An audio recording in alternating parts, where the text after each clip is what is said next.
So, kunjani baba? Khatewe siyaphila, Morris. Thank you very much. Good evening. It's wonderful to see you, man. And you've been quite hectic and busy these days, eh?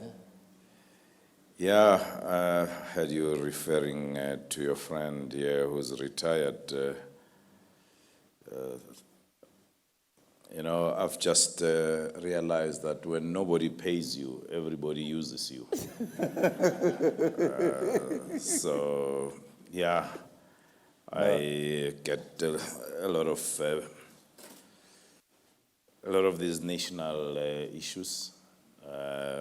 When I retired from executive office in 2011, I thought I'll find time to go and do the things I like with the people I like at the time I want. It wasn't to be call. I had just stepped off the South African Tourism Board in 2012 May, having stepped off Tsuhosan in September 2011. And I was asked to go into Busa. Yeah. Hold it there because I'm going to ask you about the role you're playing at Busa. But let's start right at the beginning. Where were you born, Jabu? Let me call you Jabu because... Yeah, please, I know you as Morris. Yeah, just tell us about you. Just where were you Morris. born and your childhood and where you grew up, and let's start there. Firstly, I think it is pertinent, Morris. I was born in a very small dorpy. Those of you that have driven to Nelspruit, to Mpumalanga, there's this little town called Waterfall Boven. If you don't know the signage, which is very obscure, is the place where you drive through a tunnel. Actually, my grandmother used to stay right on top of that tunnel, Eslatla. That's where I was born. I was born there in 1958. And I've lived everywhere. My paternal grandmother and my maternal grandmother, the two women that really brought me up. I came out of a relationship that never was.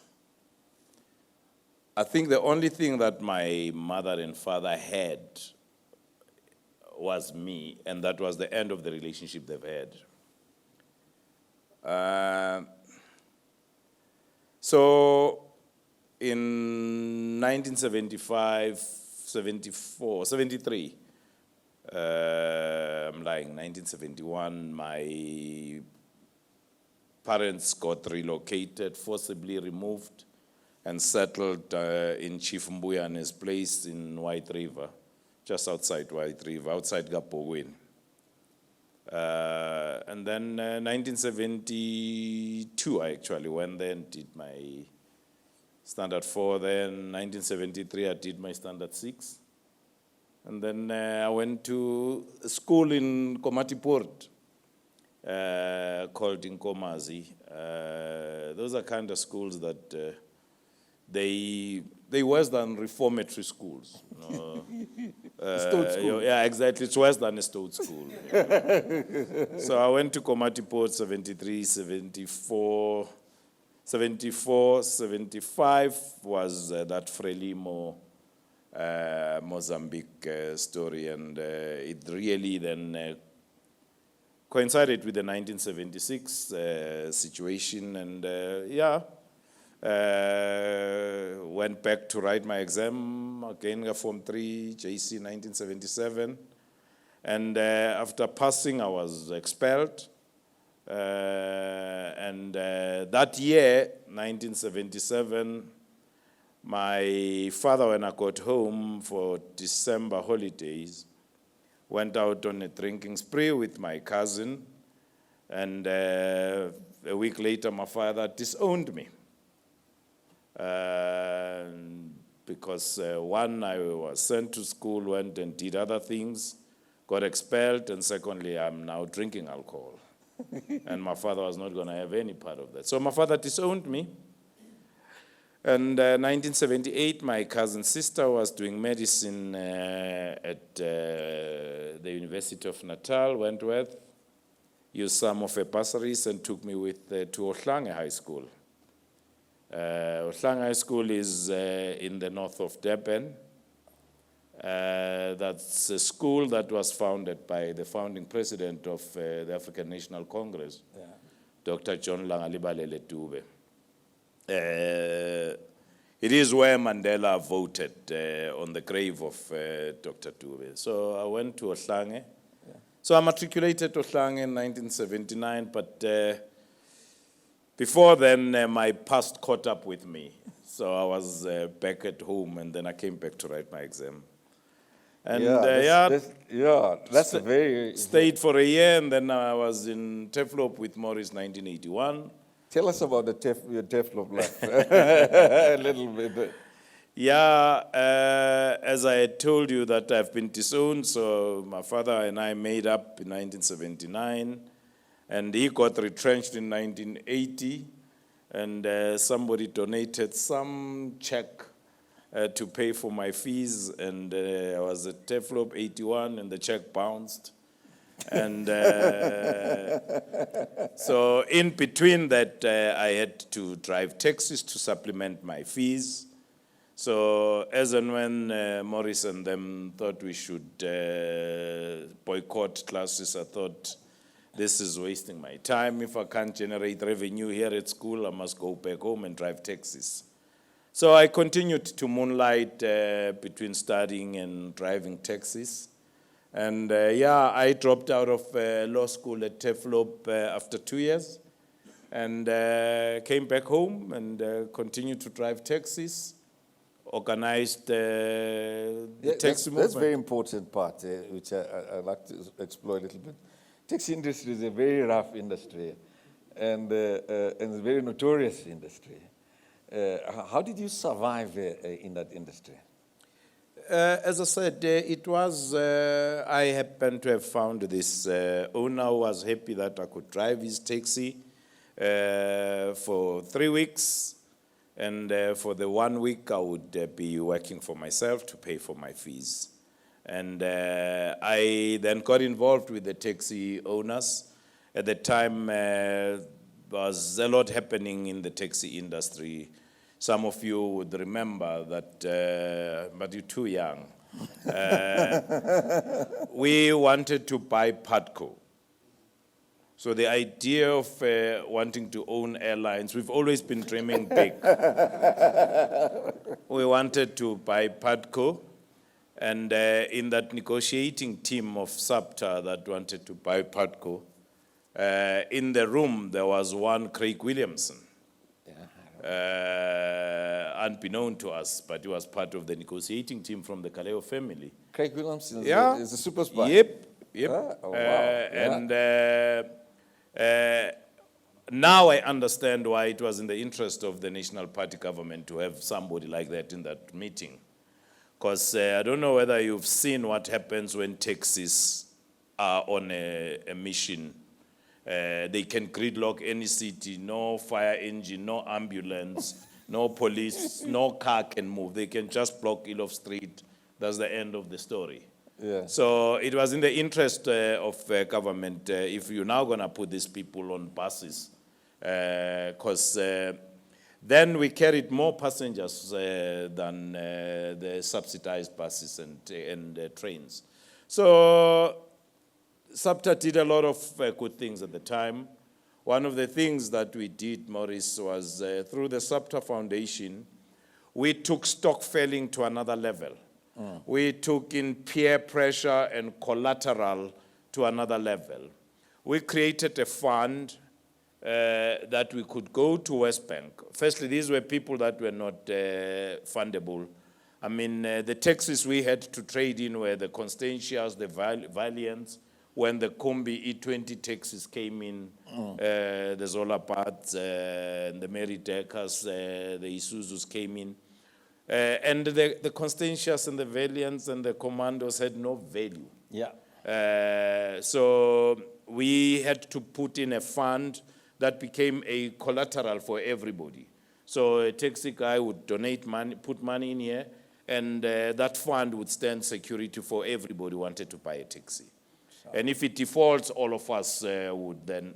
So that kind of proven also that we were a good book.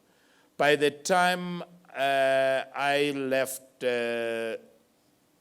when SAPTA had rolled over into forming FEBCOS, we were the largest consumer of automotive products. We owned a bank, Future Bank. 1991, we owned our own bank, Future Bank. We bought an insurance company from Harry Schwartz, which we got Ketham Tembu to come and run it, having come out of our insurance broking company. We had insurance company, a bank, we had about 22 service stations, you would recall those days. But also there were a couple of things that one got to learn about that. I drove taxis. I know that the person who makes a decision on when to fill up a petrol tank is not the owner of the taxi, it's the driver of the taxi.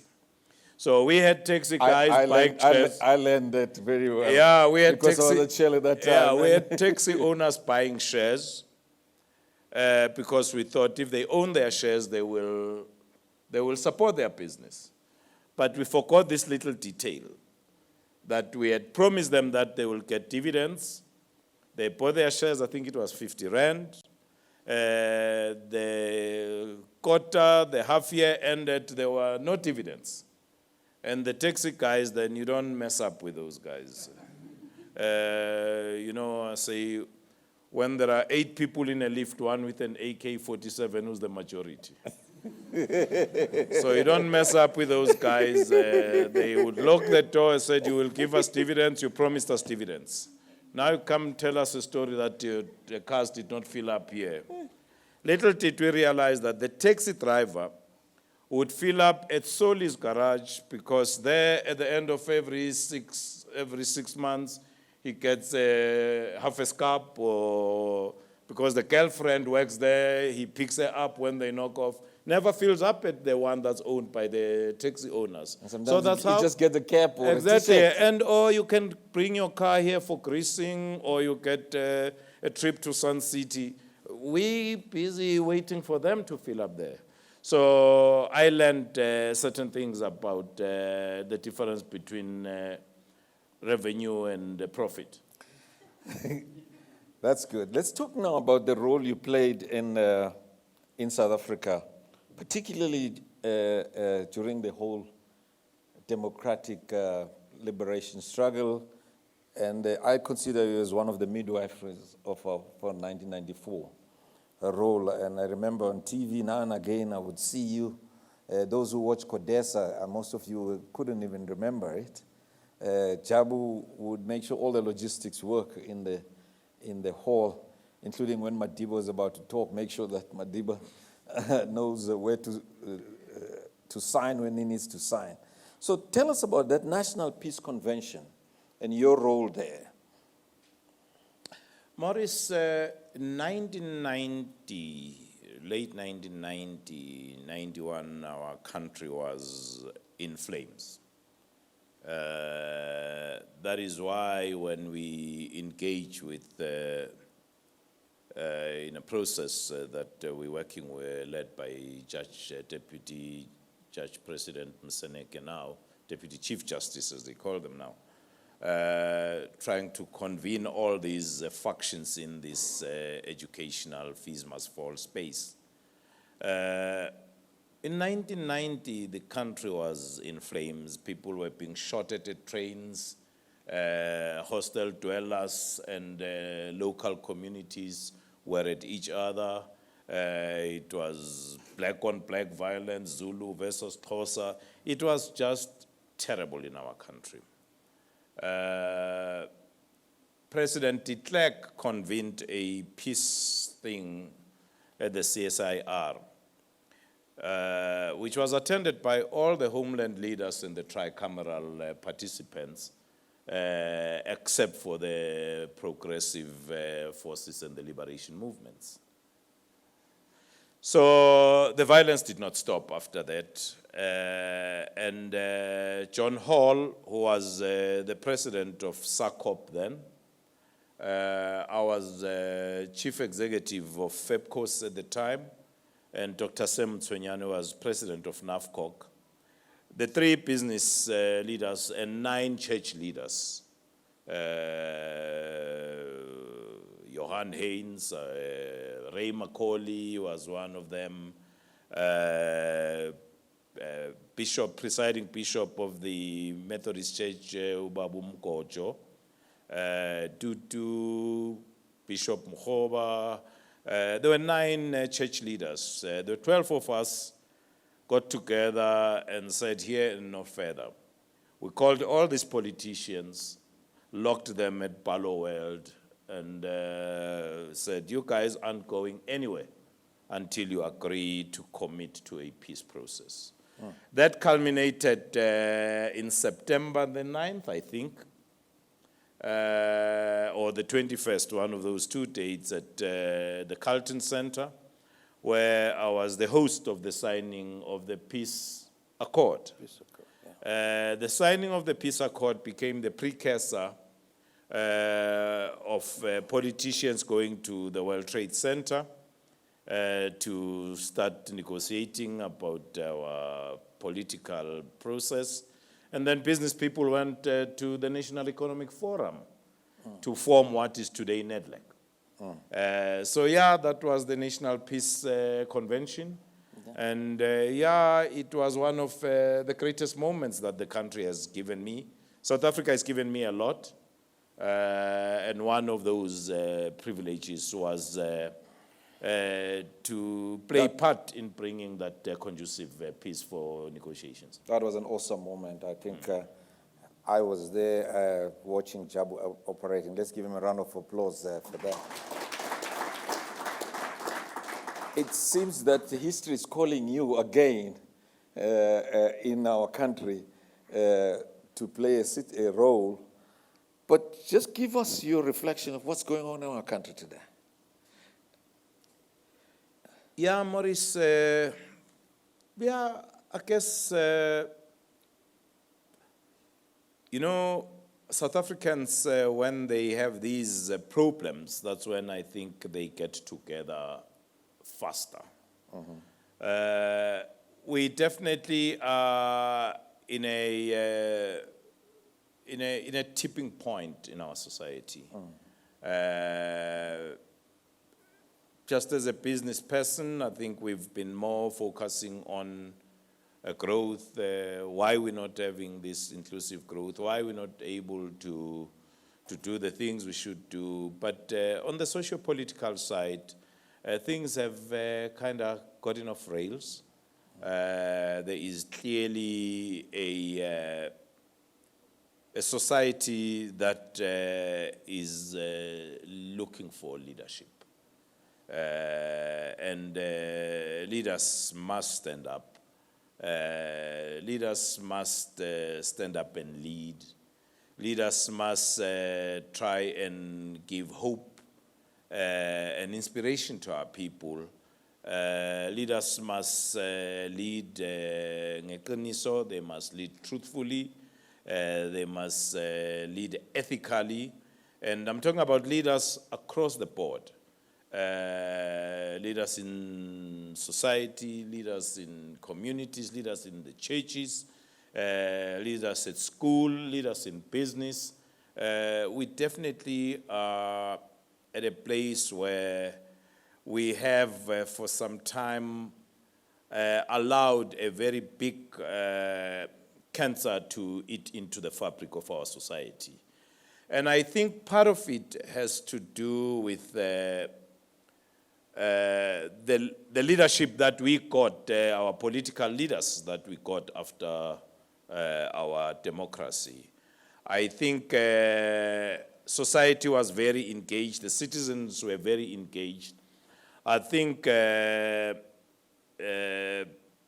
Mbeki led this approach that stay out of it, we will sort ourselves out. We don't need you to be involved in this. So in a sense, most people started to pull back. After all, the democratically elected leaders of the people are in town. So we all then went on and did our merry things. The consequence is we became absent. The outcome of it is the situation we find ourselves. Then there was a lot about leadership of patronage, and rent seekers got into the system, and money got into play. Greed crept in. It's not enough to be a millionaire when I can be a billionaire. It's not enough to have 1 billion when I can have 10 billion. So, and it started to show its ugly face in creating various factions in our political space. And a concept of slates emerged. And if you are not with me, you are against me. And therefore, we business people started to see a gap in there to say, if I can back Morris and Morris becomes the mayor, I will then be in line for anything from electronic meters to cleaning streets and picking up refuse. And if Morris leaves, and then Theo's friend will come in, and then before you know it, Simpiwe has got his own guys. Then if it doesn't work, you have what you're seeing now happening in KwaZulu-Natal, that is no longer just factions, it's actually ANC members killing ANC members. For the what? For the fee to attend board meetings of council? No. Is this ugly face, the ugly side of the capitalist system, where this thing has become that corrosive. So what you read in the inconclusive report of the public protector about the so-called state capture is actually an issue about not whether the state should be captured or not. It's about who should be capturing the state. Captured is a constant. The fight is about who are the captors. Captivity is where the state belongs. Yeah. So I guess it's that leadership that is required. And for now, the government leadership is by popular vote with the African National Congress. And it is the African National Congress that we're looking up to give us, sort out some of the leadership. But we as business, and you read the pledge, we as business, we have stuck to our knitting. The business of business is business. But as I was about to travel a couple of weeks ago, and Minister Gordon was going to be in court, some of my colleagues in the CEO initiative started to say, I'm going to court on the 2nd, I'm going to court. And then I guess it then became my responsibility to ask the question, going to court as what? Why are you going to court? I mean, when your friend is arrested, if you are Oscar Pistorius' friend, you go to court. But you don't tell people I'm going to court. You just go to court and support your family or a friend. So why do we have to do, what are we doing in court? So I thought it's important that we as business need to just contextualize the things we do, the things we should do, and the things we won't do. Hence, I thought maybe keep on writing statements and press releases won't work. Let's come up with that which we stand for, outside of narrow profit interest. Pronounce ourselves on constitutionality, pronounce ourselves on social justice, pronounce ourselves on issues of transformation, but don't be anecdotal. Base the things we say on empirical data. I mean, you ask any business person now when you talk about the black economic empowerment issue, depending on whom you're asking, they will tell you the stock exchange is 3% black-owned or is 30% black-owned. So we need to base this on some data, not some anecdote that somebody thinks this way. So I thought I should give a bash on it when I got into the plane. But I don't write like that speech. As you know, I dropped out of university. So my ability to write and the diction, that much departs me. So I then gave them the kind of framework and put good people like Simpio Shabalala and the guys in the steering committee. I said, we're going to have a pledge. This is the components of it. Why don't you panel beat it? But it was important that we do this before the week of going to court. So we launched it the week ending the 29th or thereabout. So when the second came, the only reason in the pledge we had to pronounce ourselves about Pravin being charged is because the NPA went and publicly announced what they're charging him for. So we felt this had very little to do with Pravin and supporting Pravin. It had a lot to do with standing for the institutions that underpin our democracy. And we as business to say we're more than just about profit. So yeah, that's where I ended up being, and I'm now being called upon, as I said, to get involved with this the fees must fall situation. Before you get into that, why don't you then, because in ULP we're talking about leadership, give us your key concepts of what leadership is about, what leadership lessons you have learned in your life, and how can you encourage these the leaders here in terms of the leadership role that they should play, even in this day and age. And then thereafter, I'll open up for the audience to ask you questions. Yeah, Maurice, let me take a step at it. I think it's important as one grapple with the issue of leadership that you must understand leadership has to be based on followership. If nobody follows you, you're leading nobody. And you also need to ask yourself, am I the leader that I would follow? Mm-hmm. Would I follow me? Leadership has to be leadership based on integrity. Integrity is not optional. It's not something like ijoin yamadodana. You know, today there's imvuselelo, I can wear my Roy bike. No, today it's not like I want to go and watch Kaiser Chiefs and I put on my horns. During the week I take those off, Zambia or what, no.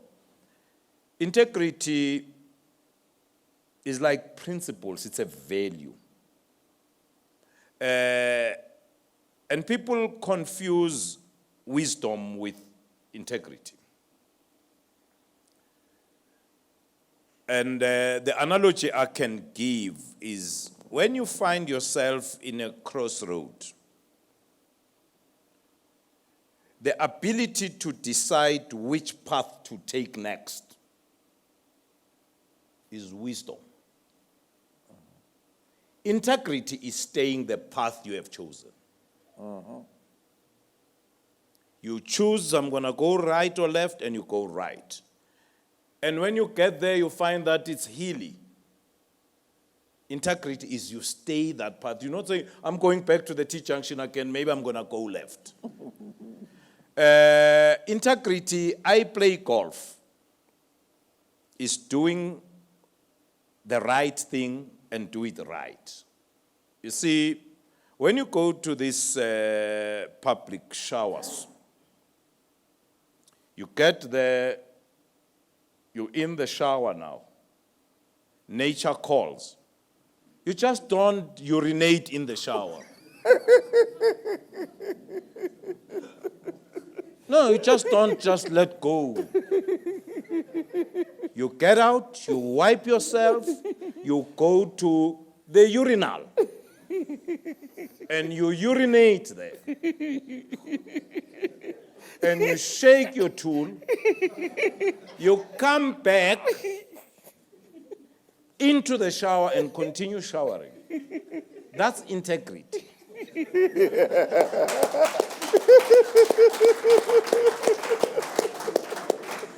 You don't say because nobody's watching in the bathroom, the shower. No.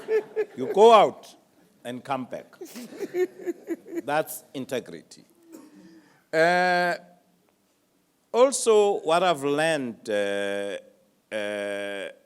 in this space, Maurice, is in business also. Business is like a wheelbarrow. If you don't push, it doesn't move.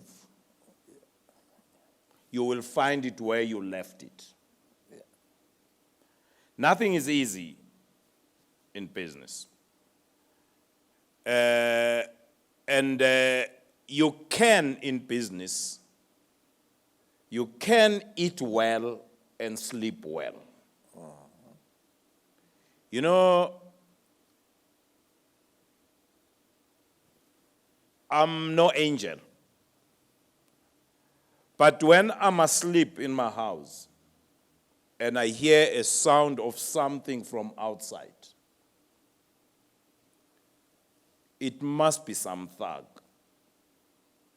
It's not because I have screwed somebody in a business transaction when I was in the taxi industry.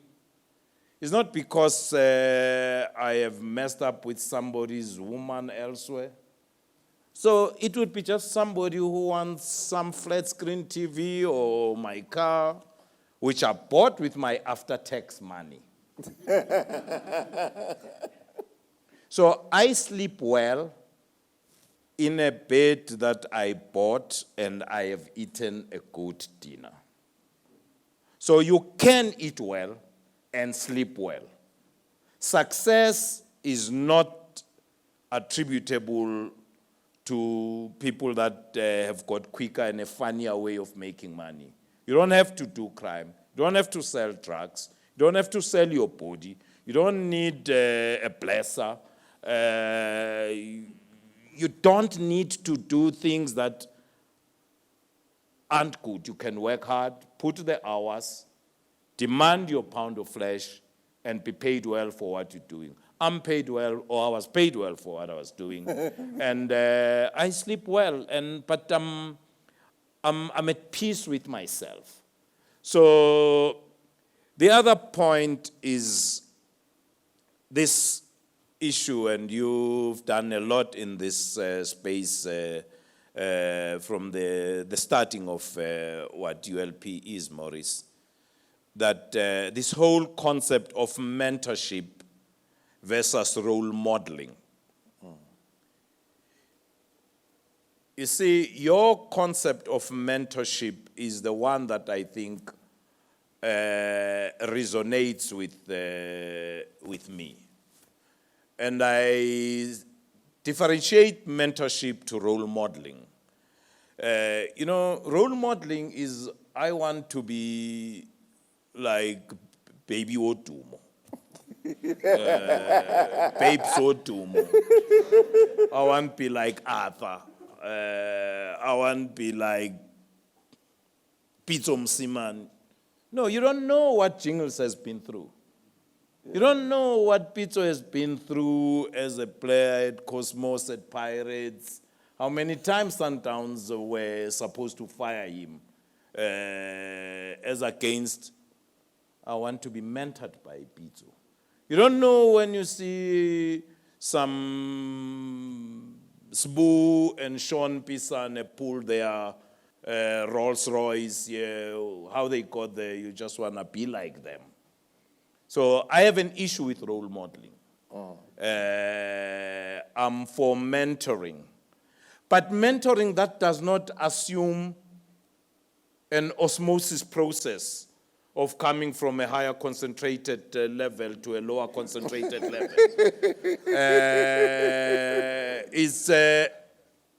I don't assume that a mentee is a dry sponge that comes into a bucket full of water to come and suck out of me. There are things I learn from the young people I spend time with. And in the process, there are things they would learn from me. I'm much older. I might not know what works, but I know what doesn't. So you can learn from the mistakes I've had. So there were a couple of things that Maurice and I spoke about earlier. When I was coming to meet young people, I thought I should prepare. So I prepared some speaker notes, which I won't bore you with. I will get Lizzie to send Theo these, and Theo can share this with you. But a couple of observations. When you, in the space that you young people are at, just know one thing certain, you are going to get some things wrong. And it's okay to get stuff wrong, for as long as you don't repeat the same things and expect to get different results. Learn from the mistakes, but mistakes are good.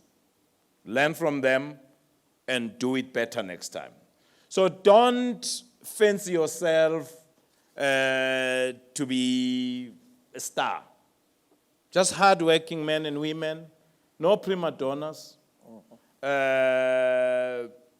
Just understand you're going to get it wrong. If you get it wrong, so what? Learn from it, don't repeat it.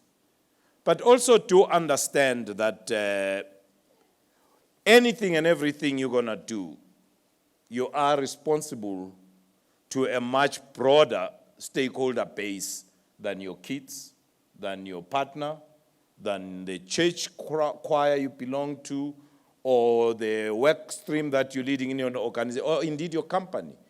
You've got a responsibility to a much wider stakeholder base. You also need to recognize that it's not enough to say, I'm just doing my work. There is a lot expected out of leaders than just doing their work. And a lot is not throwing checkbooks. A lot is not throwing money at problems. Just as leaders, you know, when we grew up, the leaders we had was that businessman, was the priest, was the doctor, was the lawyer, was also the teacher. So there is a lot that is expected of you as leaders by society and community. And there are no easy decisions. If the decisions were easy, you did not need leaders to take decisions. We could all take our own decisions and do anything we like. Even sheep need a shepherd. There are no easy decisions for leadership. They are all complex, but they all have consequences. So our choices as leaders have consequences. We must stand and take responsibility for the consequences of the choices and the decisions that we make. Excuse me. You also cannot keep everybody happy. For as long as you stand on the side of what is right, on the side of that which is true.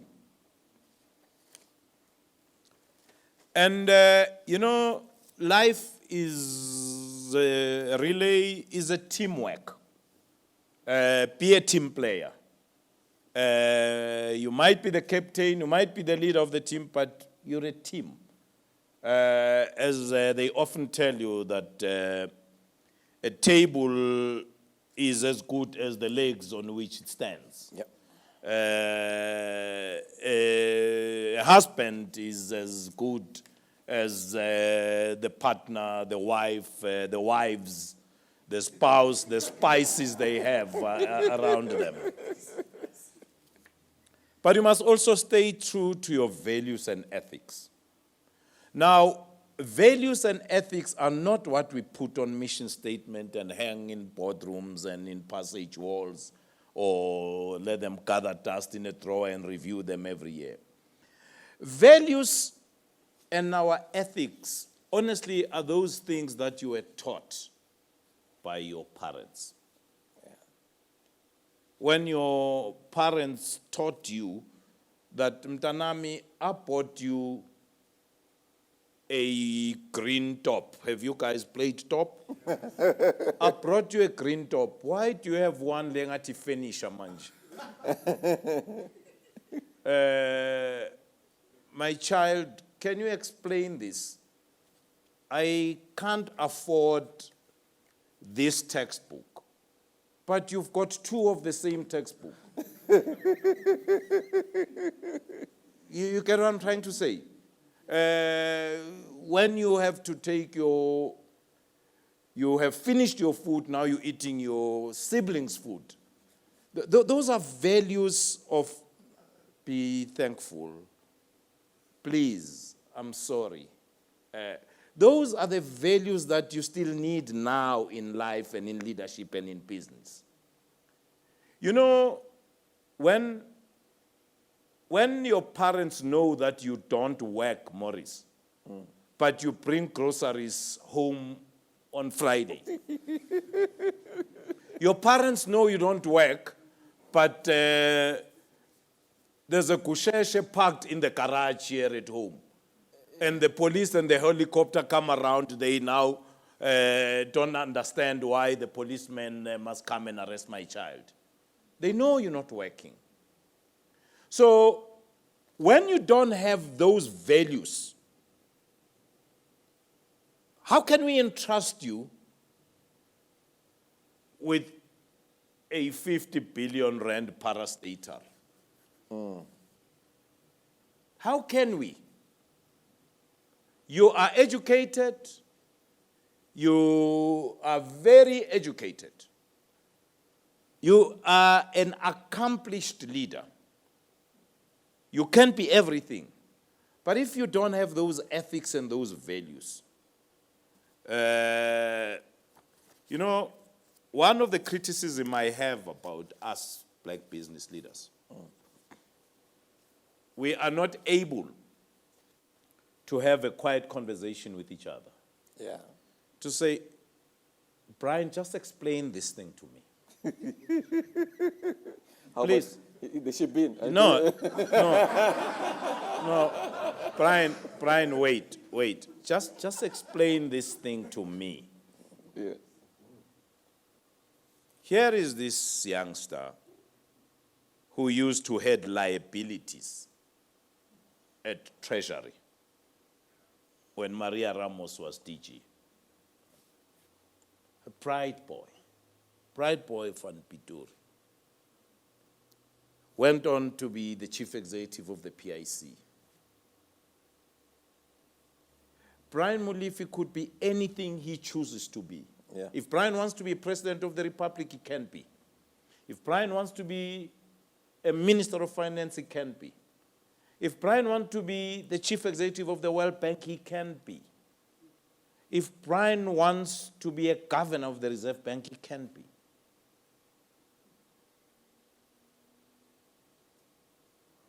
Brian is much younger, has got a lot ahead of him. I'm not talking about whether the judicial inquiry is done,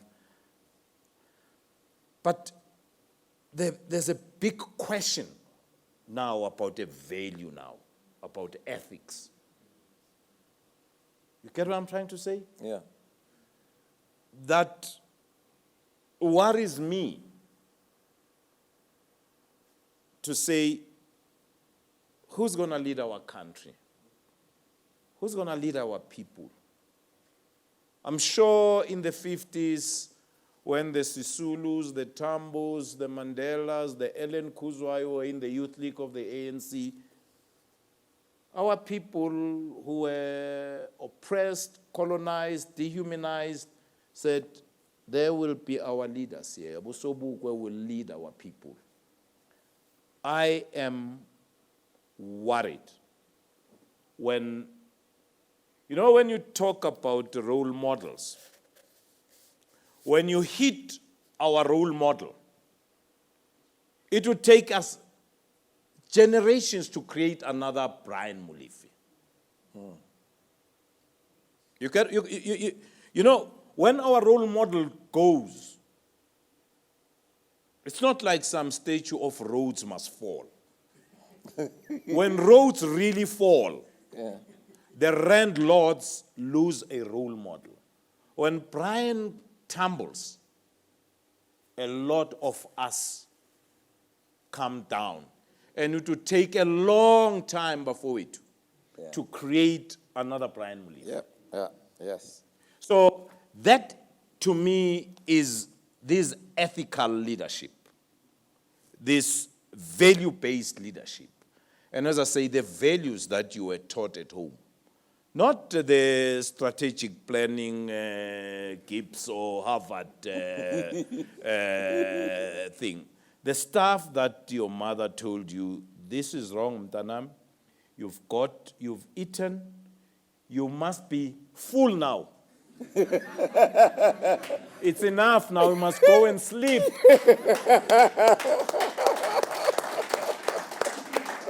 No, you see it with your kids that whether it's because they've got, my son used to have a PlayStation, whatever he used to play with, and the next thing you take a remote control, you're trying to change channels, no batteries. Guys, I don't know, but you've stolen my batteries. That's theft. That's theft. Or they take one battery and leave the remote control because they don't want the other kids to change the channels. That's ugly. Whether it's bullying, that's wrong.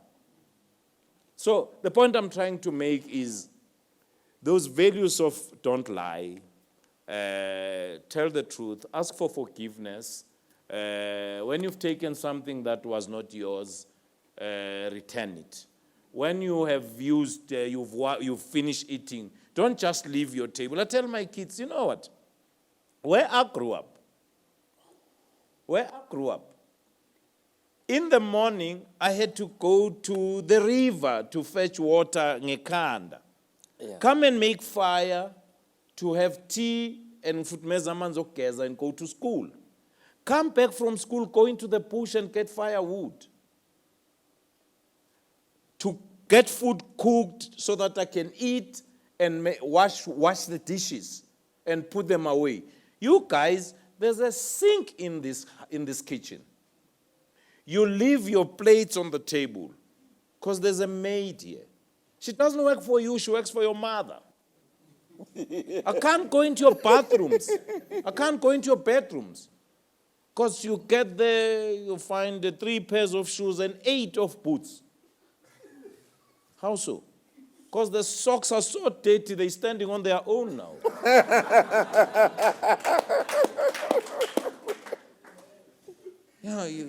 Underpants all over. Look, guys, I still wash my own underpants.